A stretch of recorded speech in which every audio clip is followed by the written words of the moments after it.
അൽ മുക്തദർ ഗ്രൂപ്പിന്റെ കല്ലമ്പലത്തെ ഷോറൂമുകളുടെ മുന്നിൽ ഇന്ന് നിക്ഷേപകർ ഒത്തുചേർന്ന് വാർത്താ സമ്മേളനം നടത്തി. അൽ മുക്തദർ ഗ്രൂപ്പ് വൻ നിക്ഷേപ തട്ടിപ്പ് നടത്തിയെന്നും തിരുവനന്തപുരം മുതൽ പാലക്കാട് വരെയുള്ള 40ഓളം ശാഖകളിൽ 2000ഓളം പേരിൽ നിന്നും 5000ഓളം കോടി രൂപയിലധികം തട്ടിപ്പ് നടത്തി എന്നാണ് കണക്കാക്കപ്പെടുന്നത് എന്നും മുഖ്യമന്ത്രിക്കും DGPക്കും അടക്കം ഉന്നത ഉദ്യോഗസ്ഥർക്ക് പരാതി നൽകിയിട്ടുണ്ടെന്നും ഇരകൾ വാർത്താസമ്മേളനത്തിൽ പറഞ്ഞു. കല്ലമ്പലം ഷോറൂമിൽ മാത്രം 300ഓളം നിക്ഷേപകരിൽ നിന്നും കോടാനകോടി രൂപയാണ് തട്ടിയെടുത്തത് എന്നും പെൺമക്കളുടെ വിവാഹത്തിനും ജോലി ആവശ്യത്തിനും വാർദ്ധക്യത്തിൽ രോഗം വരുമ്പോൾ ചികിത്സിക്കാനും മാറ്റിവെച്ചിരുന്ന തുകകൾ പോലും ഇക്കൂട്ടത്തിലുണ്ടെന്നും എല്ലാ നിക്ഷേപകരും എന്തു ചെയ്യണമെന്നറിയാതെ കൈമലർത്തി നിൽക്കുകയാണെന്നും നിക്ഷേപകർ പലരും പറയുന്നു.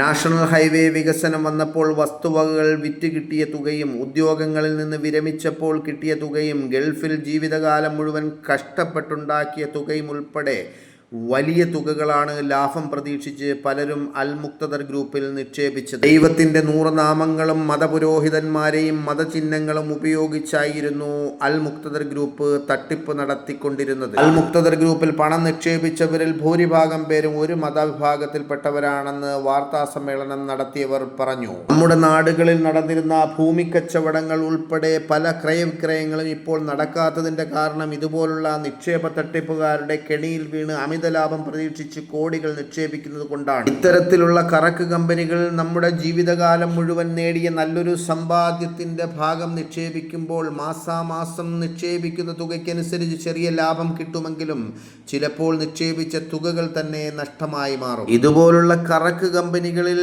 നിക്ഷേപിക്കുന്ന തുക ഉപയോഗിച്ച് സ്വന്തമായി ഭൂമി വാങ്ങിയിടുകയോ സ്വന്തമായി വ്യാപാര സ്ഥാപനങ്ങൾ തുടങ്ങുകയോ ലാഭമുണ്ടാക്കുന്ന ഏതെങ്കിലും കച്ചവടം കണ്ടെത്തുകയോ ചെയ്താൽ നിങ്ങൾക്കും നിങ്ങളുടെ വരും തലമുറയ്ക്കും അതൊരു മുതൽക്കൂട്ടായി മാറും. നമ്മുടെ നാട്ടിൽ കൊടികെട്ടി വാണിരുന്ന പല നിക്ഷേപ കമ്പനികളും ഒടുവിൽ പൊട്ടിപ്പൊളിഞ്ഞ് കുത്തുപാളയെടുത്ത കഥകളും നമുക്കറിയാം. ജനങ്ങളുടെ പൈസ വാങ്ങി യാതൊരു രേഖകളും നൽകാതെ കച്ചവടം ചെയ്യുന്നവർ 100 പേർ ഒന്നിച്ച് നിക്ഷേപം തിരിച്ച് ആവശ്യപ്പെട്ടാൽ ചീട്ടുകൊട്ടാരം പോലെ എല്ലാം തകർന്നടിയും. ഓർക്കുക, ഓർത്താൽ നല്ലത്.